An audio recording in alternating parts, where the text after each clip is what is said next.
खान के अजमेर जिले में जो घटना घटी है उसके ऊपर क्या कहना चाहेंगे आप? देखिए, जिस तरह का घटना घटा है ओम प्रकाश रेंगर जी के द्वारा, और चूँकि वहाँ पर उनके साथ मनवादियों के द्वारा कई सालों से उनकी फसल को पशुओं के द्वारा चरा दिया जाता था और उनकी फसल को नुकसान किया जाता था, और वो घटना कई बार घट चुकी थी। और उसके साथ ही उसी दरमियान उनके पिताजी जब बोले तो उनके थाना प्रभारी जो है वहाँ का उस घटना को एफआईआर नहीं लिखता है, और वह तंग आकर वह नौजवान इन सामंतवादी और पूंजीवादी लोगों से तंग आकर वो नौजवान जब न्याय नहीं मिला और थाना में जिस तरह का उसके साथ व्यवहार हुआ, वो तंग आकर आत्महत्या कर लिया। मैं ये कहना चाहता हूँ कि ये हमारे भारत की धरती पर ये बहुत निंदनीय घटना है, और ये कभी कभी देखा जा रहा है कि सामंतवाद और पूंजीवाद का जो जड़ है आज भी मजबूत है, और दबे कुचले लोग जो शोषित लोग हैं आज भी इससे तंग आकर न्याय की जो उम्मीद करना चाहिए था, न्याय की उम्मीद करते हैं लेकिन उनको न्याय नहीं मिल पाता है। और ऐसी घटनाएं जो है सैकड़ों घटती है, जिससे हमारे समाज के लिए अपूर्ण क्षति हो रही है। वो हमारा देश का नौजवान जो हमारे देश के लिए भविष्य था, वो पढ़ लिख कर IPS BPS DM SP बनता, वकील बनता, जज बनता, उसके भविष्य को वो आत्महत्या करना पड़ा। ये आप इस बात को संवेदना को समझ सकते हैं कि उसके साथ कितनी निर्मम घटना घटी है, जो एक व्यक्ति मरने पर मजबूर हो जाता है। इसलिए मैं इस घटना का तहे दिल से बहुत निंदा करता हूँ कि यह घटना जो है भारत में ऐसा नहीं होना चाहिए। जब एक नौजवान आत्महत्या करता है, हो सकता है देश का वो भविष्य था, लेकिन उसके भविष्य के साथ ये मनवादी संस्कार वाले लोग जो हैं वो खिलवाड़ करते हैं। मैं इस घटना का पुरजोर विरोध करता हूँ, निंदा करता हूँ, और उनके एवज में जो हमारे भाई रेंगर को आत्महत्या करने पर मजबूर कर दी गई है, मैं वो आक्रोश कैंडल मार्च निकाला जाएगा कल हमारे संगठन भीम आर्मी के द्वारा, और इसकी हम लोग पूरी तैयारी कर रहे हैं और कल उसको अंजाम दिया जाए। पर एक चीज़ है कि राजस्थान में जिस तरह की घटनाएं घट रही है, हम लोग सोशल मीडिया और मीडिया के माध्यम से जिस तरह की घटनाओं को देख रहे हैं कि दलितों के साथ और वंचितों के साथ जो जुल्म अत्याचार हो रहा है, उधर बहुत सारी घटनाएं घटी, उत्तर प्रदेश लेके बिहार और उत्तर प्रदेश, बिहार, राजस्थान वगैरह। हम एक चीज़ कहना चाहेंगे कि इस घटना को लेकर जो हैं चंद्रशेखर जी धरने पर बैठे हुए हैं, लेकिन एक चीज़ मैं बता देना चाहता हूँ कि शायद अब देश में जो है जिस तरह की परिस्थितियाँ और माहौल तैयार किया जा रहा है, अब हमें नहीं लगता है कि हमारे जो है धैर्य की जो सीमा को ये लोग एक अग्नि परीक्षा ले रहे हैं। भारत के लोगों को, नौजवानों को, हमको लगता है कि हमारे देश के नौजवानों को भगत सिंह जैसे क्रांतिकारी बनना पड़ेगा। और एक चीज़ ये भी बता देना चाहता हूँ कि गृह युद्ध छिड़ना अब जिस तरह की परिस्थिति ये लोग तैयार कर रहे हैं भारत की धरती पर, श्रीलंका की भांति भी हम नौजवानों से अपील करेंगे कि भारत सरकार के खिलाफ, मनवादी सरकार के खिलाफ हमें भी लगता है कि अब हमें गृह युद्ध छिड़ना ही होगा, क्योंकि दुश्मन जिस तरह का चल रहा है दौर तरीके से, आज जो है हर गांव में, हर शहर में सुनते हैं क्या भाई, तो उन दलित के साथ ये हो गया, उस दलित के साथ जुल्म अत्याचार हुआ।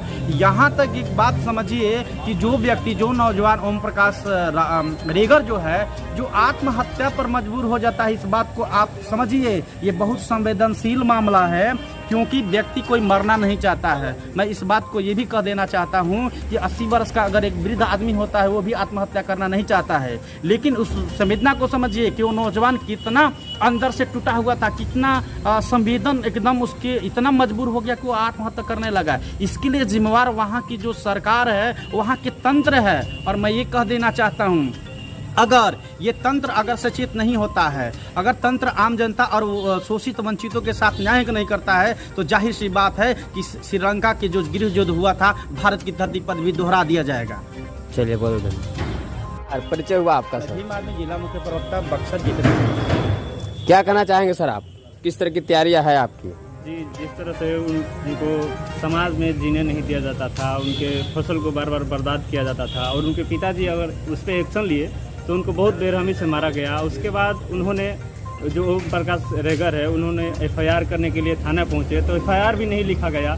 और जिस तरह से उनको जाति सूचक गाली दे करके अपमानित किया गया, वो कहीं ना कहीं निंदनीय है। हम ये समर्थन नहीं करते हैं कि वो आत्महत्या के वो अच्छा काम किए, लेकिन जो समाजवाद लोग हैं, ये लोग बहुत गलत किए उनके साथ, इसलिए वो आत्महत्या किए।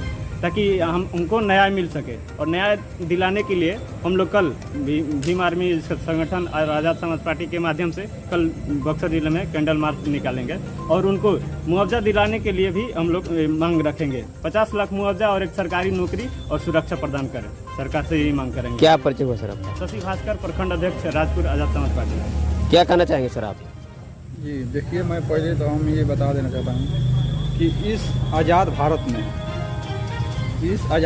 में जिस तरह से ये गुलाम बनाकर लोगों को ये ऐसे राजस्थान के सरकार को और वहाँ के पुलिस प्रशासन को ये मैं बहुत ये शर्म की बात है, क्योंकि जिस तरह से भाई ओम प्रकाश रायगढ़ के साथ ये उनके मान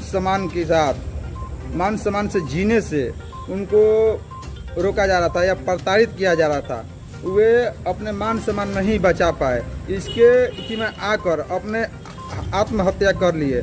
पर तो भाई से मैं इतना भी मैं बता देना चाहता हूँ कि कम से कम भीम आर्मी के एक बार भी अगर सूचना दिए होते तो कोई माई का औलाद इस देश में नहीं है, मनुवाद में कोई माई का औलाद भी नहीं है कि जो हमारे लोगों को मान सम्मान से जीने पर मजबूर करेगा। हम उसको ईंट से ईंट बजा देंगे, पर हम झुकने वाले नहीं है। बस इतना पहले भाई बता दिया होता तो राजस्थान में हम लोग हिला देते भीम आर्मी पहुँचकर। और मैं सरकार को भी बता देना चाहता हूँ कि जिस तरह से दलितों को पर अन्याय अत्याचार होते जा रहा है, इसको रोके, और नहीं तो भीम आर्मी लड़ने के लिए तैयार है किसी भी मुसीबत से। क्या परिचय हुआ आपका? मेरा नाम सुरेश आजाद है, मैं भीम आर्मी के जिला उपाध्यक्ष हूँ। चलिए, बहुत बहुत धन्यवाद। क्या कहना चाहेंगे सर आप? देखिए, हमारे भीम आर्मी के मुख्य प्रवक्ता से आप सुनिए। मैं यही कहना चाहूँगा, पहले बक्सर ज़िले के जितने भी साथी हैं उनसे मैं आग्रह करना चाहता हूँ कि कल संध्या 5 बजे किले मैदान से शांतिपूर्ण ढंग से कैंडल मार्च निकाला जाएगा।